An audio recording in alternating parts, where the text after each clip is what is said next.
사무엘상 20장 1절 2절을 읽습니다. 1절 2절을 읽습니다. 사무엘상 20장 1절 2절입니다. 읽읍시다. 다윗이 라마 나옳에서 도망하여 요나단에게 이르되 내가 무엇을 하였으며 내 죄악이 무엇이며 내 아버지 앞에서 내 죄가 무엇이기에 그가 내 생명을 찾느냐. 요나단이 그에게 이르되 결단코 아니라 내가 죽지 아니하리라. 내 아버지께서 크고 작은 일을 내게 알리지 아니하고는 행하지 아니하나니 내 아버지께서 어찌하여 이 일은 내게 숨기리요 그렇지 아니하니라. 아멘. 사무엘상 20장은 1절부터 마지막 절까지 다윗과 요나단 사이의 깊은 사랑의 우정에 대한 기록입니다. 밥 먹다가 도망을 가게 되었습니다. 사울이 옆에 있는 창을 들고 다윗을 향해 던졌기 때문입니다. 죽이겠다는 마음이겠죠.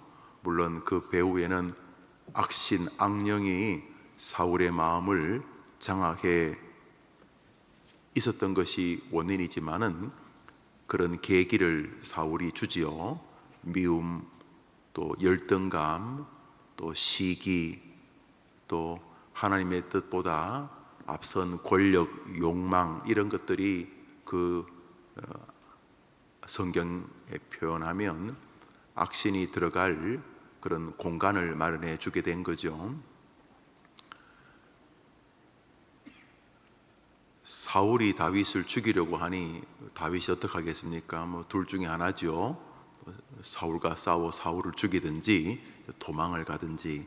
근데 사울은 기름 부음 받은 임금이었습니다. 왕이었고 또 자기의 아내의 아버지 장인이기도 했습니다.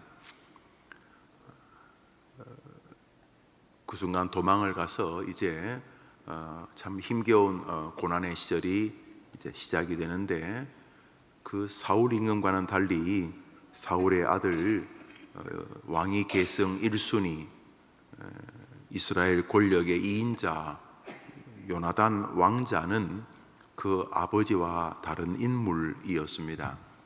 요나단도 자기 부하 한 명만 데리고 블레셋 진영에 들어가 블레셋 진영을 초토화시킬 만한 대단한 장수였습니다. 충분히 이스라엘의 임금감으로 부족함이 없는 인물이었고, 다윗을 대하는 그의 심령, 그의 인격적 태도도 충분히 한 나라를 이끌 만한 리더의 심성에 근접해 있었습니다. 그럼에도 불구하고 요나단은 하나님을 사랑하는 인물이었고 드러나진 않지만 내재되어 있는 애국자였습니다. 누가 이 나라의 지도자가 되면 좋겠는가 라고 하는 것이 요나단의 신앙적 기반에서 잘 정돈되어 있습니다. 누가 이 나라를 위해 지도자가 되면 좋겠는가? 요나단이 비추어 보았겠죠. 왜냐하면 그는 특별한 이변이 없으면 아버지 사울의 뒤를 이어서 이스라엘의 임금이 될 만한 인물이었고 또 국민들 지지도 꽤 컸습니다. 그래서 요나단을 국민들이 염려해 주는 장면들이 성경의 곳곳에 나오는 것을 볼 때에 이미 임금의 뒤를 이을 만한 훌륭한 인격자로 또 용맹한 장군으로 신뢰를 받고 있었습니다. 많은 요나단은 다윗을 보는 순간, 그리고 다윗의 그 전쟁의 모습을 보는 순간, 또 다윗을 통한 하나님의 일하심을 보는 순간 너가 이 나라의 임금감이라고 인식을 하고 다윗을 대했습니다. 둘이 처남 매제 사이가 되기도 하지만은 이 골리앗을 쓰러뜨리면서 역사에 등장한 다윗과 그 다윗의 배후에 운행하시는 하나님을 보면서 요나단이 다윗을 이 나라를 위한 인물로 보았습니다. 이것이 이제 사울에게 굉장히 불편했습니다. 무능한 자식으로 보였고 권력의 이 욕구가 권력욕이 아주 그 미천한 그런 인물로 보았고 정치를 하려면은 적절한 권모술수 마타도와 뭐 이런 것들도 필요하다 생각하는 게 반해서 요나단은 그런 인물이 아니었기 때문에 그 사울의 삐뚤어진 부정이 아버지의 마음이 참 고통스럽게 요나단에게 다가왔던 것으로 보입니다. 한편 다윗과 요나단은 서로 친밀한 사이였기 때문에 어려울 때마다 어느 한적한 곳에 가서 서로 벤치에 앉아서 대화하고 이야기하고 그랬던 것 같습니다. 그 중에 하나가 바로 오늘 어느 숲에 모여서 다윗과 요나단이 대화하는 장면에서 이게 발견됩니다. 평소에 참 마음이 울적할 때마다 요나단과 다윗과 요나단이 가서 서로 대화하던 요나단이 잘 아는 숲에 다윗이 숨어 있었던 것입니다. 그런데 사울 임금이 요나단의 아버지가 다윗을 잡아 죽이려고 나라의 계엄령 비슷한 것을 선포한 상태이기 때문에 이제 잘못했다가는 이 다윗과 만나는 것이 다윗의 목숨을 잃게 만드는 것이었던 것으로 보입니다. 심지어 요나단이 데리고 있는 부하조차 요나단과 다윗이 만나는 것을 사울 임금에게 고자질하지 않는다고 말할 수가 없었습니다. 그래서 끝내 부하 한 명을 데려가지만은 부하의 활쏘기 등을 통해서 이렇게 멀리 보내고 다윗과 요나단이 이제 서로 깊은 우정과 사랑을 나누는 장면이 있습니다.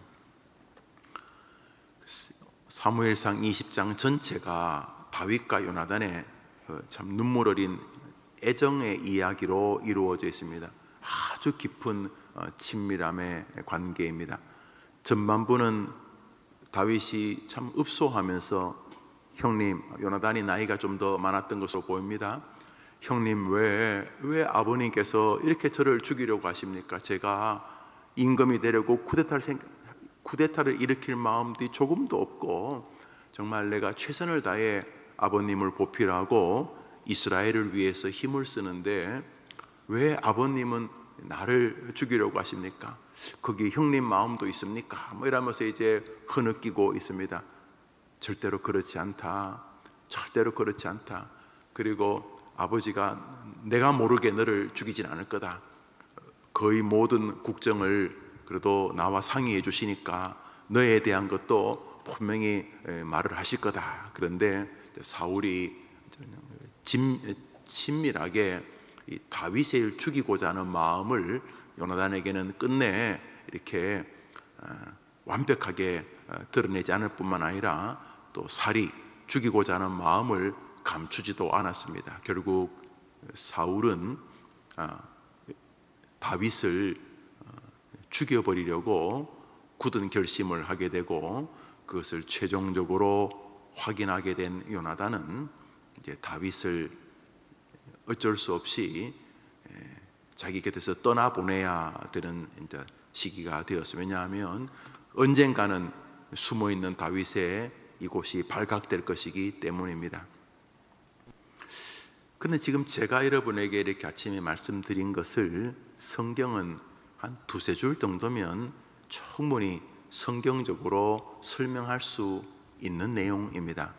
사울이 끝내 다윗을 죽이려고 해서 요나단과 다윗이 어쩔 수 없이 사랑하지만 헤어질 수밖에 없었다. 이러면 성경의 평소의 어떤 정신을 보면은 한 석 줄, 한 넉 줄 정도로 처리될 만한 내용 같습니다. 900년 산 사람의 생애를 무두셀라가 결혼하고 자식 낳고 그러다가 죽었다고 한 절로 정리하는 성경 아닙니까? 1000년을. 그런데 요나단의 그 수풀에서 잠시 주고받은 이야기를 이렇게 한 장 전체를 할애해서 42절이나 설명할 필요가 있겠는가? 1절부터 42절이라고 하는 결코 작지 않은 이 분량을 요나단과 다윗의 우정에 담아 기록하고 계시는 것입니다. 이제 41절을 읽습니다. 41절입니다. 읽읍시다. 시작. 아이가 감에 다윗이 곧 바위 남쪽에서 일어나서 땅에 엎드려 3번 절한 후에 서로 입 맞추고 같이 울 때 다윗이 더욱 심하더니 깊은 슬픔입니다. 그리고 깊은 사랑입니다. 이제 헤어지면 어쩌면 더 보지 못할 수도 있겠다는 생각이 아마 요나단의 마음에, 다윗의 마음에 스친 것으로 보여집니다. 너무도 깊은 사랑과 또 헤어짐의 슬픔이 여기 담겨져 있습니다. 여기 보면은 친구의 우정이 확연하게 이 성경에 드러나고 있습니다. 42절까지 성경은 아마 한 52절, 62절까지라도 쓰고 싶어 하시는 듯한 느낌을 여러분 받지 않습니까? 최종적 우정에 우리의 마음을 두게 하시려는 의도를 어디서 느낄 수 있습니다. 42절을 읽습니다. 42절 시작. 요나단이 다윗에게 이르되 평안히 가라. 우리 두 사람이 여호와의 이름으로 맹세하여 이르기를 여호와께서 영원히 나와 내 사이에 계시고 내 자손과 내 자손 사이에 계시리라 하였느니라 하니 다윗은 일어나 떠나고 요나단은 성읍으로 돌아가니라. 요나단의 전심을 다한 다윗을 향한 사랑이 하나님이 보시기에 가치롭고 숭고한 것이었습니다.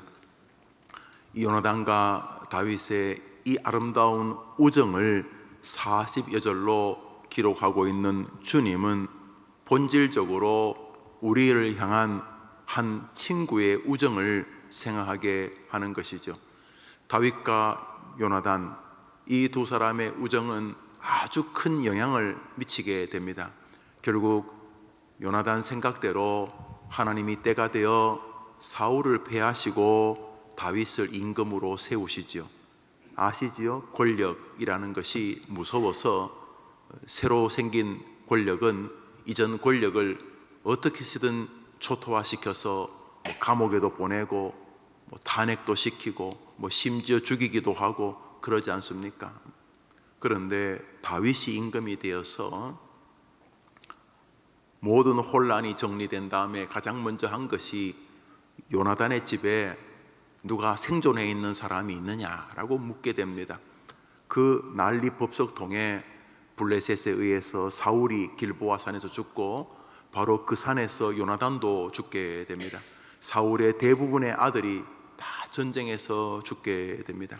그때 신하들이 거의 모든 집안의 식구들이 다 죽었는데 장애를 가진 요나단의 아들 무비보셋이라고 하는 아이가 있습니다 라고 말합니다. 다윗이 무비보셋을 데려오게 합니다.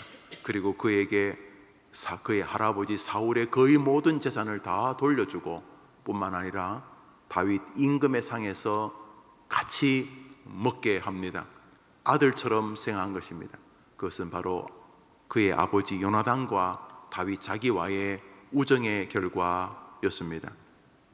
여러분, 다윗도 요나단과의 우정을 존귀하게 여겼다면 자기를 우리의 친구라고 말씀하시는, 우리도 위에 계신 나의 친구라고 부르는 참 친구, 사람이 친구가 친구를 위하여 자기 목숨을 버리는 것보다 더 큰 사랑이 없다고 했는데 가장 큰 사랑을 이 땅에 친히 자기 친구를 위해 보여주신 우리의 친구 예수님이 요나단이 죽은 다음에도 다윗이 끝내 그의 가문을 지키려고 했던 것처럼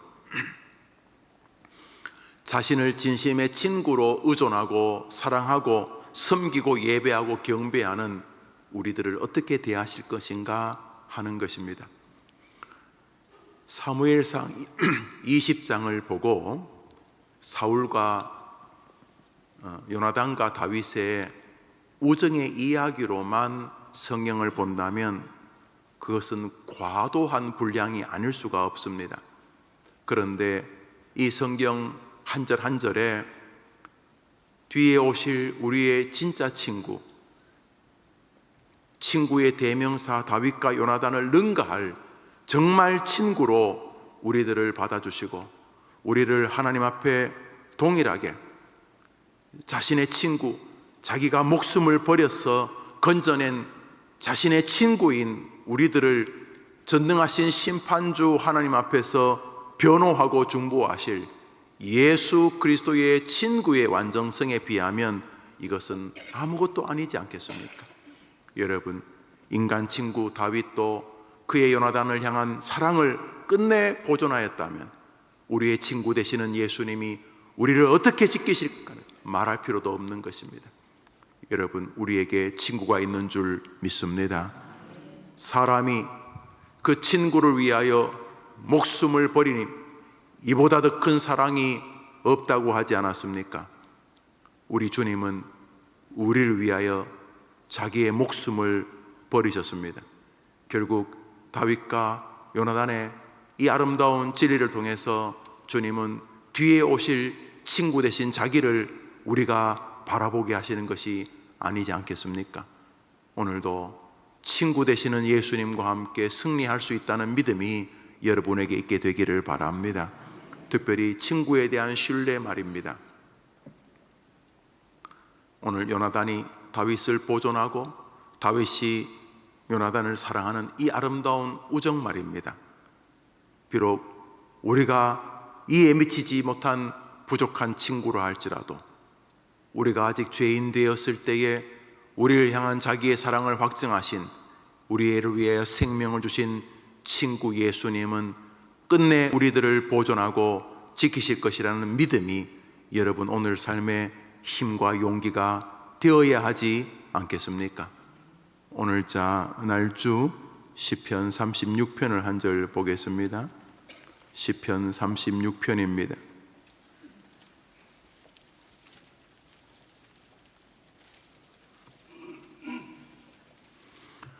우리 7절을 한 절 읽읍시다. 시편 36편 7절입니다. 읽읍시다. 시작. 하나님이여 주의 인자하심이 어찌 그리 보배로우신지요. 사람들이 주의 날개 그늘 아래에 피하니. 사랑하는 여러분, 지금 사무엘상 20장에서 다윗과 함께 우정을 나누었던 요나단과 함께 우정을 나누었던 다윗의 시 이렇게 표제가 있지요. 여호와의 종 다윗의 시. 다윗이 뭐라고 합니까? 하나님이여 주의 인자하심이 어찌 그리 보배로우신지요. 사람들이 주의 날개 그늘 아래에 피하나이다. 여러분, 바로 다윗이 고백했던 이 아름다운 주님이 친히 우리의 친구 되시기 위하여 우리처럼 육신을 입고 이 땅에 오신 줄 믿으시기를 바랍니다. 그 친구는 우리를 배신하는 법이 없습니다. 여러분, 사람이 그 친구를 위하여 목숨을 버리면 이보다 더 큰 사랑이 없다고 말씀하신 것은 자기 이야기 아닙니까? 우리는 예수님의 친구 될 만한 인물이 아닙니다. 요나단은 다윗의 친구가 될 만한 인격자고 다윗은 요나단의 친구가 될 만한 탁월한 사람인지 모르지만 우리는 예수님의 친구 될 만한 위인들이 아니지 않습니까? 그럼에도 불구하고 우리가 죄인이었을 때에 우리를 위하여 자기 생명을 주므로 이제 너희를 종이라 하지 않고 내 친구라고 부르시는 예수님이 우리의 친구 되시는 줄 믿음하며 아멘해 보십시오. 오늘도 이번 한 주간도 나 대단한 사람이야가 아니라 기독교인은 내 친구가 대단하기 때문에 나는 오늘도 일어설 수 있어, 이런 것이 믿음의 백성인 줄 믿습니다. 나 대단하니까 멋지게 죽을 거야가 아니라 나는 죽는 날까지 여전히 시덥지 않은 목사지만은 내 친구가 너무 탁월하기 때문에 나는 멋지게 죽을 수밖에 없어. 이렇게 친구를 붙잡고 멋진 승리의 길을 걸으시기를 바랍니다. 다윗은 요나단을 배신할지 몰라도 안 했지만은, 요나단은 다윗을 배신할지 몰라도 안 했지만은 우리 주님, 우리 친구는 우리를 배신하는 법이 없는 줄 믿습니다. 이게 기독교인의 의존적 신앙인 것입니다. 많은 종교는 자기가 노력해서 좀 더 나은 인간이 되는 것입니다. 나쁘지는 않아요. 그런 대표적인 종교가 불교지요. 허접한 종교보다 불교는 훨씬 더 철학적이고 인격적입니다. 성불하십시오. 열심히 득도해서 인격이나 삶이나 언어, 행위 이런 걸 통해서 정말 부처가 되어 가십시오 이 말이죠. 부처님처럼 성화되십시오 이 말 아닙니까? 근데 기독교는 말이죠, 노력은 하지만은 100만 년을 득도를 해도 여전히 만물보다 부패한 것이 우리 심령인 것을 아는 종교입니다. 노력하는 게 나쁜 건 아니지만 노력의 끝자리가 나는 안 되는 인간이구나, 이게 기독교의 결론 아닙니까? 열심히 노력하면 좀 더 나은 인간이 되는가? 여러분 아시잖아요. 그것조차 교만으로 바꿀 수 있는 우리들 아닙니까? 그렇지 않습니까?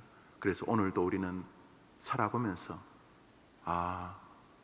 이래서 예수님이 죽으셨구나. 성화라고 해서 어제보다 좀 더 나은 줄 알았더니 여전히 변함이 없는, 과거에는 노골적으로 죄를 짓고 집사, 장로, 권사, 목사, 믿음의 백성 되니 은근히 죄를 지을 뿐이지, 내가 참 안 되는 인간이구나. 아내에게, 남편에게 이 말하는 거 봐라. 나는 뭐지? 나는. 여러분이 신실한 기독교인이라면 어제보다 크게 성화 안 되고 노력은 하지만은 오늘 또다시 주님의 은혜가 필요한 사람이란 것을 깨달으실 것입니다. 그렇습니다. 기독교의 성화는 실패의 징입니다. 이렇구나. 열심히 더 나은 믿음의 사람이 되려고 몸부림을 쳤는데 돌아보니 그 또한 부족하기 짝이 없는 것을 깨닫고, 어제보다 내가 더 나은 신앙이 되었어 이게 아니라 주님의 은혜 때문에 감격해서 믿음의 길을 걸어가지만 그 은혜가 여전히 지속되는 것이 아니라 그 은혜가 또 이상한 형태로 왜곡되는 것을 보면서 이래서 예수님이 죽으실 수밖에 없구나. 나는 오늘도 주님의 은혜가 필요한 인간이구나 깨닫게 하는, 그래서 기독교의 성화는 실패의 성화인 거죠. 그래서 칭의 주님으로부터 구원을 받고 그 다음부터 좀 더 나은 인간이 되는 게 아니라 주님으로부터 구원을 받아 은혜로운 삶을 살지만 여전히 더 나은 믿음의 삶을 살려고 노력을 해도 돌아보면 여전히 죄인인 것을 깨닫고 그 자리에서 또다시 주님, 저는 주님의 십자가의 은혜, 주님의 은총이 아니면은 더 나은 인생이 될 만한 인간이 아닙니다. 나는 오늘도 예수님의 십자가의 은혜가 필요합니다. 날마다 징의를 확인하는 게 기독교의 성화인 거죠. 불교와 다르죠. 좀 더 나은 인간이 되어져가 좀 더 부처님 수준까지 올라가는 득도하고 이렇게 노력하고 애를 쓰죠. 기독교는 오늘도 내일도 하나님의 은혜, 친구 되시는 우리 주님의 은혜로 나의 존재가 발견되는 하나님의 종교일 수밖에 없는 것입니다. 그런데 그 친구가 허접하면 되겠습니까? 걱정하지 마십시오. 우리는 여전히 부족한 인생이어도 우리 친구 되시는 주님 때문에 우리의 구원은 안전한 줄 믿습니다. 우리에게는 친구, 요나단과 친구 다윗을 능가하는 친구가 계십니다. 하늘의 보좌를 기꺼이 버리시고 이 땅에 와서 우리의 친구가 되기 위하여 자신의 생명을 던지면서 자신의 아버지 하나님의 모든 진노를 만족시키신, 그리고 지금도 하나님 우편에서 우리를 변호하시는 우리의 친구 예수님이 계시는 줄 믿습니다. 그래서 오늘을 살 때 잘 사는 방법은 내가 대단한 사람이 아니라 내 친구가 대단한 사람이라는 마음을 가지고 사는 게 기독교인의 용기이고 기독교인의 겸손인 것입니다. 오늘도 주님을 의지하며 살 때 자존심 상하는 게 아니고 내 힘으로 해야지 왜 친구한테 기대고 그게 아니라 오늘도 친구인 되시는 우리 주님 때문에, 그 나의 친구 그 예수님 때문에 오늘 해볼 만하고, 오늘 온갖 사람들의 화살을 맞아도 툴툴 털고 다시 일어설 수 있는 친구 되시는 예수님과 함께 멋진 인생을 걸어가는 여러분 되기를 축원합니다. 사랑하는 여러분, 친구, 그 의존적 신앙을 이상하게 생각하시면 안 됩니다. 너무나 많은 기독교인들이 모든 고민을 자기가 해결하려고 합니다. 친구를 꿔다놓은 보리자루처럼 세워놓고 말은 친구라고 하지만은 전혀 친구에 대한 신뢰가 없이 친구는 멀뚱멀뚱 세워두고 자기가 다 걱정하고 자기가 다 좌절하고 자기가 다 절망하고 자기가 안 되면 길이 없다는 희한한 결론에 도달해서 그 정신을 가지고 가족을 대하고 자녀를 대하고 삶을 대하고 자기 자신을 대하는 것은 친구를 너무도 무시하는 것 아닙니까? 여러분, 우리의 흥망성쇠가 우리에게 달린 게 아니고 나를 사랑하여 자기 목숨까지 버려주신 우리 곁에 지금도 계시는 친구에게 달린 줄 믿으시기를 바랍니다. 한번 따라합시다. 나에게는 나보다 나를 더 잘 알고 나보다 나를 더 사랑하여 자기 목숨까지 주신 친구 예수님이 계신다. 믿으면 아멘 해보세요. 기독교인은 뻔뻔하지만 이 신앙으로 삽니다. 나는 대단한 사람이야가 아니고 내가 좀 더 노력하면 나은 인간이 되겠다는 게 아니고 우리 기독교인은 이 친구를 의존하면서 삽니다. 여기 기대서 여기 의지하면서 삽니다. 여기 의지하는 것이 기뻐서 말을 좀 주의하고 이게 너무 고마워서 그래도 이분이 원하는 것 전도를 하려고 하고 그저 이게 고마워서 이분을 높이려고 하는 것일 뿐이지 우리가 그걸 해가지고 뭘 하겠다는 게 아니고 이분과의 관계가 너무 감격스러워서 그저 세상 사람들이 좋아할 만한 것이 삐져나오는 게 기독교인의 삶입니다. 이걸 잘해가지고 구원받는 게 아니고 이 친구와 너무너무 사이가 좋아가지고 마치 연애하는 사람이 좀 너그러워지잖아. 연애해봐야 얼굴빛이 달라지고 그렇잖아요. 청년들 보면 연애하는 거 알 수 있어요. 여기 하나 있고 저기 하나 있어. 딱 보면 알 수 있어요. 막 저것들이 연애를 하면서 갑자기 말이 부드러워지고 그거 같아요. 말이 부드러워져서 구원받는 게 아니고 이 친구와 이 연애가 깊어지다 보니까 그냥 말 한마디도 좀 이렇게 온순해지고 자기 거 좀 남의 이 친구 때문에 이 친구에 대한 사랑 때문에 뭐 좀 더 구제도 하고 막 이렇게. 그러나 더 중요한 건 이 친구예요. 기독교인은 친구 바보 만드는 종교가 아니고 친구 다리 붙잡고 의지하고 붙들고 의존하고 부둥켜 안고 이분의 힘으로 사는 종교인 것입니다. 믿으면 아멘 해보세요. 그래서 여러분 기도할 때 친구에게 기대지 않습니까? 여러분 기도할 때 열심히 여러분 막 울고 불고 앞에 있는 책상 두드려 막 부술 만큼 열심히 소리 지르면 하나님 들어주십니까? 여러분 기도 끝날 때 누구한테 의지합니까? 이 모든 기도 친구 이름으로 기도합니다. 그거 아닙니까? 아닙니까? 혹시 김용우 이름으로 기도할 생각입니까? 이 모든 기도 친구 이름으로 기도합니다. 누구죠? 예수님. 우리에게는 다윗과 요나단 정도가 아닌 친구가 있습니다. 그 친구와 함께 오늘도 손잡고 그분을 기쁘시게 하고 그분과 사랑하면서 승리하는 여러분 되기를 축복합니다. 주님 가르친 기도로 예배를 마치고 우리 자유롭게 기도하고 하루를 출발합니다. 하늘에 계신 우리 아버지여, 이름이 거룩히 여김을 받으시오. 나라의 마옵시며 뜻이 하늘에서 이룬 것 같이 땅에서도 이루어지이다. 오늘날 우리에게 일용할 양식을 주옵시고 우리가 우리에게 죄 지은 자를 사하여 준 것 같이 우리 죄를 사하여 주옵시고 우리를 시험에 들게 하소서. 다만 악에서 구하옵소서. 대개 나라와 권세와 영광 아버지께 영원히 있사옵나이다. 아멘. 기도합시다.